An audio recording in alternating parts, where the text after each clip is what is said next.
नमस्कार। FY BA प्रथम वर्ष हिंदी प्रश्नपत्र क्रमांक 1 यूनिट यानी इकाई क्रमांक 1। इस इकाई एक की पहली कविता है भिक्षुक। आज हम सूर्यकांत त्रिपाठी निराला जी की भिक्षुक कविता की चर्चा तथा उसका विवेचन विश्लेषण हम यहाँ करने वाले हैं। सबसे पहले हम भिक्षुक कविता के कवि सूर्यकांत त्रिपाठी निराला जी का संक्षेप में परिचय यहाँ हम देखने वाले हैं। कविवर्य सूर्यकांत त्रिपाठी यानी निराला जी का जन्म 21 फरवरी 1896 में बंगाल राज्य के अंतर्गत महिषादल नामक राज्य है। इस महिषादल राज्य में एक कान्य कुब्ज ब्राह्मण परिवार में उनका जन्म हो चुका। इनका बचपन का नाम है सूर्य कुमार, लेकिन साहित्यिक जो नाम है उनका यानी निराला नाम से वे साहित्य लिखते रहे हैं। प्रारंभिक शिक्षा महिषादल राज्य में ही निराला जी की हो चुकी। बंगला भाषा में 10वीं तक की शिक्षा प्राप्त की, लेकिन 10वीं में वे अनुत्तीर्ण हो गए यानी फेल हो गए और उन्होंने स्कूल जाना छोड़ दिया यानी पढ़ाई छोड़ दी। लेकिन पढ़ाई छोड़ने का मतलब उन्होंने अध्ययन छोड़ा ऐसा नहीं रहा। घर पर रहकर उन्होंने स्वाध्याय द्वारा यानी स्व अध्ययन के द्वारा उन्होंने संस्कृत, अंग्रेजी, संगीत शास्त्र और दर्शन शास्त्र का गंभीर अध्ययन किया हुआ दिखाई देता है। 14 वर्ष की अवस्था में उनका विवाह हो चुका। उनकी पत्नी का नाम है मनोहरा देवी से उनका विवाह हो चुका। प्रिय पत्नी मनोहरा देवी की प्रेरणा से उन्होंने हिंदी सीखी और हिंदी में लिखना शुरू किया और हिंदी के एक लब्ध प्रतिष्ठित साहित्यकार बने हुए दिखाई देते हैं। उन्हें अपने जीवन में दुख का बहुत बड़ा सदमा सहना पड़ा है। पहले माता पिता की मृत्यु हो गई। माता पिता की मृत्यु के बाद प्रिय पत्नी की मृत्यु हो गई। पत्नी की मृत्यु के बाद उनकी बेटी जिसका नाम है सरोज, उसकी मृत्यु हो गई। यानी एक के बाद एक लगातार इस प्रकार के आघात निराला जी पर हुए। कुछ समय तक वे विचलित रहे, लेकिन फिर वे खड़े रहे और साहित्य साधना करते दिखाई देते हैं। इसी बीच उनका रामकृष्ण मिशन के साथ संपर्क हुआ और रामकृष्ण के साथ साथ वे विवेकानंद जी से भी प्रेरित हो गए, प्रभावित हुए दिखाई देते हैं। पौरुष, ओज, कठोरता और कोमलता, इन सब का अद्भुत समन्वय निराला जी के व्यक्तित्व में हमें दिखाई देता है। हिंदी के एक युगांतकारी कवि के रूप में निराला जी हमारे सामने आते हैं। हिंदी में मुक्त छंद में कविता लिखने का काम अगर किसी ने किया है तो वह निराला जी है। उनका कहना था कि स्त्री की मुक्ति कर्मों के बंधनों से होती है। इसका मतलब यह है कि जब उसकी आरती उठती है स्त्री की, तब वह सांसारिक बंधनों से मुक्त होती है। उसी तरह कविता की मुक्ति उस समय होगी जब उसे छंदों के बंधनों से मुक्त हम करेंगे। तो इस तरह उनका कहना था और उसी के अनुसार उन्होंने मुक्त छंद में कविता लिखी हुई दिखाई देती है। गीति काव्य की प्रथा को इन्होंने ही जन्म दिया। साथ ही साथ समन्वय, मतवाला जैसी पत्रिकाओं का संपादन का कार्य भी निराला जी ने यहाँ किया हुआ दिखाई देता है। ऐसे महान साहित्यकार जिन्होंने लगभग साहित्य की सभी विधाओं पर अपनी लेखनी चलाई है।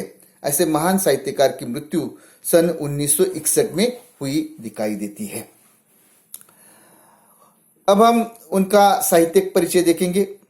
साहित्यिक परिचय में सबसे पहले काव्य संकलनों के नाम आपके सामने मैं प्रस्तुत करूंगा।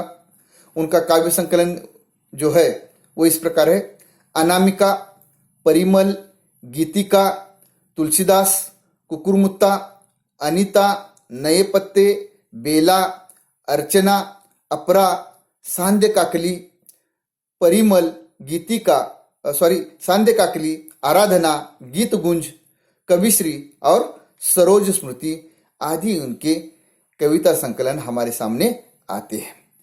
कविता के साथ साथ उन्होंने उपन्यास पर भी अपनी लेखनी चलाई है। उनके उपन्यास है अलका, अपरा, चमेली, चोटी की पकड़, निरुपमा, प्रभावती, काले कारनामे आदि उनके उपन्यास दिखाई देते हैं। कहानी संकलन के नाम है लीली, सुकुल की बीबी, देवी, अप्सरा और अलका। नाटक उन्होंने 4 लिखे हैं। नाटक के नाम देखिए: समाज, शकुंतला, उषा और राजयोग। उनके कथा साहित्य या काव्य साहित्य के जो शीर्षक है, उन शीर्षकों पर अगर आप लोग दृष्टि डालेंगे तो आपको ये बात महसूस होगी कि अनेक शीर्षक उनके स्त्रीलिंगी रहे दिखाई देते हैं। इन्हें काव्य, उपन्यास, कहानी, नाटक के साथ साथ उन्होंने निबंध लेखन किया है, जीवनी लिखी है। रेखा चित्र उनके बहुत ही फेमस है। रेखा चित्र में कुल्ली भाट, बिल्लेसुर बकरिया, चतुरी चमार, ये जो उनके रेखा चित्र है, यानी मराठी में हम उसे शब्द चित्र कह सकते हैं, वह बहुत ही फेमस रहे दिखाई देते हैं। उन्होंने आलोचना लिखी है। आलोचना की 2 किताबें हमारे सामने आती है। आलोचना की किताबों में हम देखते हैं कि रविंद्र कविता कानन नाम से उनकी एक आलोचना की किताब प्रकाशित हो चुकी है, और दूसरी है प्रबंध प्रतिभा, पंत और पल्लव। इस प्रकार से ये दूसरी आलोचनात्मक किताब उनकी हमारे सामने आती है। मूलतः निराला जी छायावादी कवि रहे। छायावादी 4 कवि प्रमुख रूप से हमारे सामने आते हैं, जिसमें जयशंकर प्रसाद, सुमित्रानंद पंत, महादेवी वर्मा और चौथे है निराला जी। तो निराला जी मूलतः छायावादी है, लेकिन युगानुरूप वे कभी प्रगतिशील रहे हैं, कभी प्रयोगवादी रहे हैं, कभी दार्शनिक रहे हैं। साथ ही साथ वे कभी कभी चिंतनशील कवि के रूप में भी हमारे सामने आते दिखाई देते हैं। निराला जी जनजीवन की एक सजग कवि के रूप में हमारे सामने आते हैं। इनके काव्य में सामाजिक रूढ़ियों के प्रति विद्रोह की भावना आपको दिखाई देगी।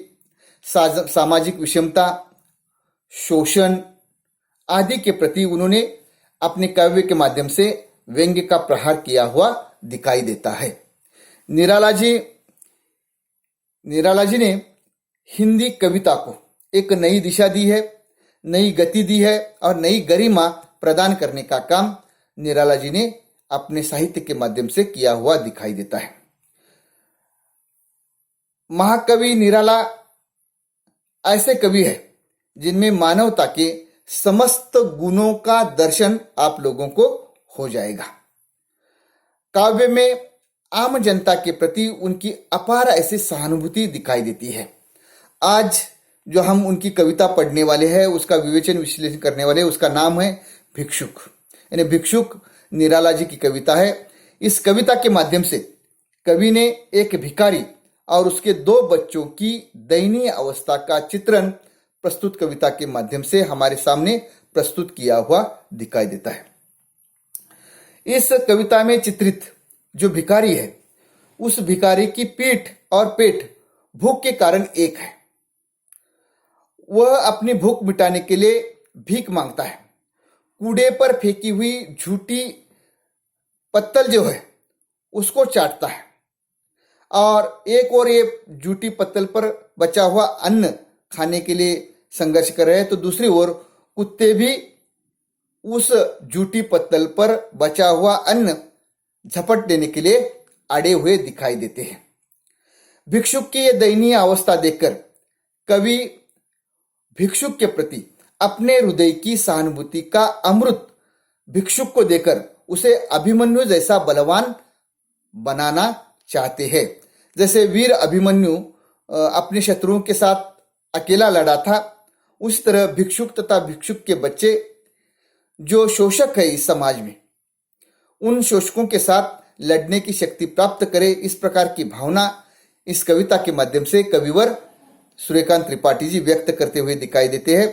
और इस कविता के माध्यम से कवि की एक प्रगतिशील दृष्टि अभिव्यक्त हुई दिखाई देती है। अब हम भिक्षुक कविता पढ़ेंगे और उसका विवेचन विश्लेषण भी यहाँ करेंगे। देखते पहले मैं पूरी कविता पढ़ता हूं। देखिए कविता किस प्रकार है। वह आता दो टुक कलेजे के करता, पछताता पथ पर आता, पेट पीठ दोनों मिलकर है एक, चल रहा लुकुटिया टेक, मुट्ठी भर दाने को भूख मिटाने को, मुंह पटी पुरानी झोली को फैलाता, साथ दो बच्चे भी है सदा हाथ फैलाए, बाएं से वे मलते हुए पेट चलते हैं और दाहिना दया दृष्टि पाने की ओर बढ़ाए, भूख से सुख ओट जाते, दाता भाग्य विदाता से क्या पाते, घूट आंसुओं के पीकर रह जाते, चाट रहे जूटी पत्तल वे कभी सड़क पर खड़े हुए और झपट लेने को उनसे कुत्ते भी अड़े हुए, ठहरो अहो मेरे हृदय में है अमृत मैं सींच दूंगा, अभिमन्यु जैसे हो सकोगे तुम, तुम्हारे दुख मैं अपने हृदय में खींच लूंगा। और यहां कविता समाप्त होती है। कवि भिक्षुक की दयनीय अवस्था का चित्रण करते हुए कहते हैं कि वह आता दो टूक कलेजे के करता, पछताता पथ पर आता। इन्हें प्रथम दर्शन में ही इन्हें जब कविवर निराला जी उस भिक्षुक को देखते हैं तो उनका कलेजा कांप जाता है, कलेजा थर्रा सा जाता है। तो ऐसा क्यों होता है? क्योंकि उस भिक्षुक की दृश्य अवस्था जो है वो देखकर कवि की इस प्रकार की अवस्था होती है कि उसका कलेजा, कवि कहते कि मेरा कलेजा चीर सा गया, कांप सा गया। क्यों? क्योंकि पेट पीठ दोनों मिलकर है एक, चल रहा लुकुटिया टेक। यानी उस भिक्षुक की अवस्था इस प्रकार की है कि उसका पेट और पीठ दोनों एक है, उसका पेट और पीठ दोनों एक है, दोनों में से कोई फर्क ही समझ में नहीं आ रहा है। सामान्य तौर पर हम देखते हैं अनेक लोगों को जो ढेरपोट होते हैं, चलना ठीक से आता नहीं उनको पेट के कारण, इनके घर में बहुत यानी खाना सब कुछ उनको सुलभ मिलता है, इसलिए उनकी इस प्रकार की अवस्था होती है। लेकिन इस भिक्षुक की अवस्था देखने के बाद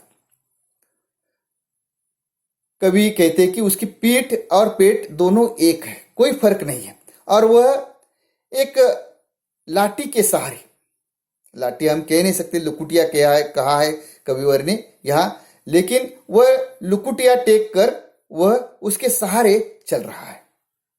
वह क्यों ऐसा चल रहा है उसके सहारे?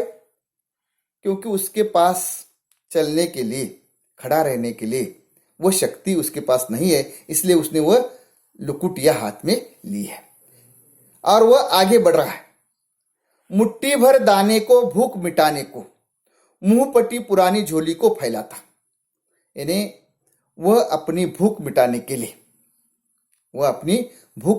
लिए, वह लोगों के पास मुट्ठी भर अनाज के दाने मांगता है, उनके सामने अपनी मुंह फटी पुरानी झोली फैलाता है, उनके सामने अपनी फटी हुई झोली फैलाता है। क्यों? क्योंकि उसकी भूख मिट जाए। उसके पेट और पीठ यानी पेट में आग है भूख की, वह उसका शमन करने के लिए वो लोगों के पास याचना कर रहा है। साथ दो बच्चे भी है, सदा हाथ फैलाए, बाएं से वे मलते हुए पेट चलते हैं और दाहिना दया दृष्टि पाने की ओर बढ़ाए। इन्हें उस भिखारी के दो बच्चे उसके साथ हैं। वे दो बच्चे अपने दाएं हाथ से अपना पेट मल रहे और दाहिना लोगों के सामने याचना करने के लिए, इन्हें दया दृष्टि पाने के लिए दाहिना हाथ आगे बढ़ाते हैं कि एक और दाया हाथ से वे दिखा रहे हैं लोगों को कि हमारे पेट बिल्कुल खाली है, भूख लगी हुई है, कब से कुछ खाने को नहीं मिला है और इसीलिए हमें कुछ दे दो। यानी दाएं हाथ से वो मांग रहे हैं, इन्हें लोगों के पास मांगते रहे। और जब इस प्रकार की उन भिखारियों की अवस्था देखकर कवि का हृदय यानी कांप सा जाता है।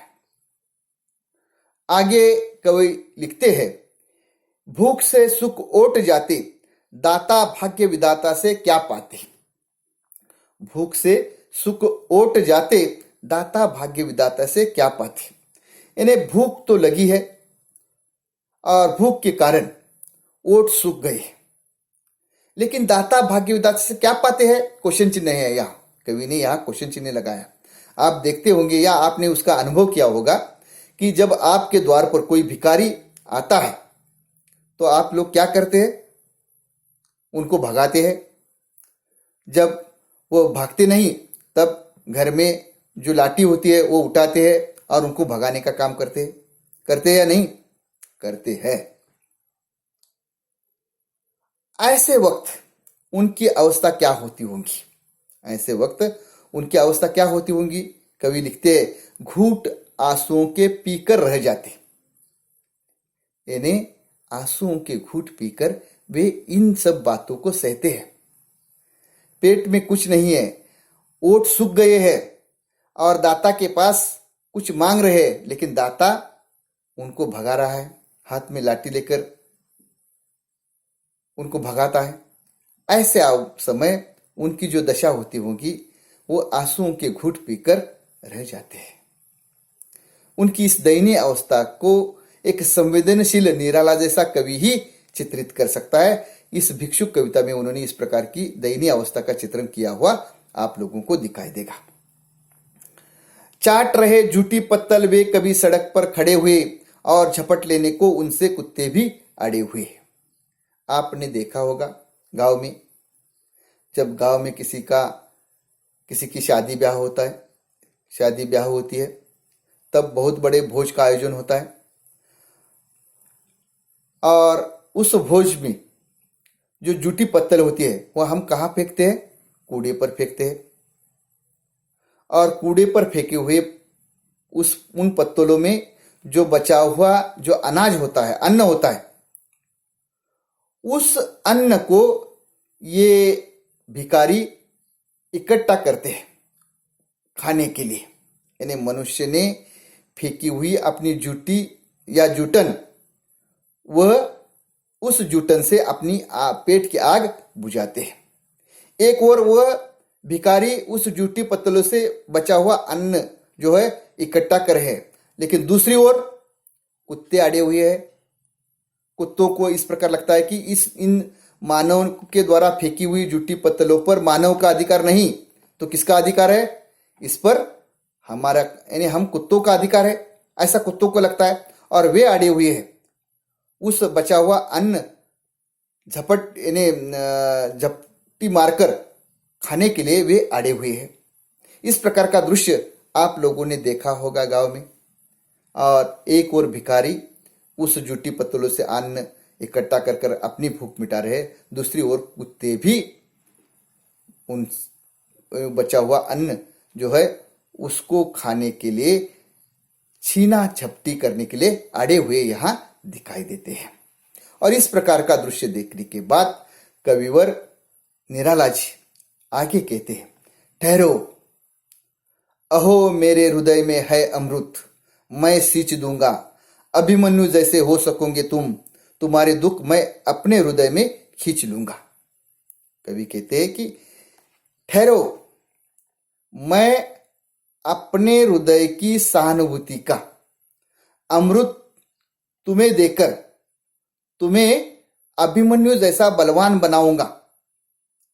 मैं अपने हृदय की सहानुभूति का अमृत तुम्हें देकर तुम्हें अभिमन्यु जैसा बलवान बनाऊंगा, ताकि यानी जिस तरह अभिमन्यु अपने शत्रुओं के साथ अकेला लड़ा था, उसी तरह तुम भी इस समाज में जो शोषक है, उन शोषकों के खिलाफ तुम्हारे बच्चे लड़ने की शक्ति प्राप्त करेंगे।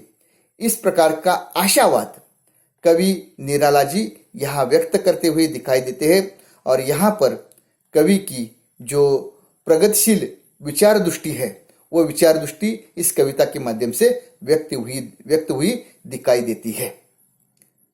धन्यवाद।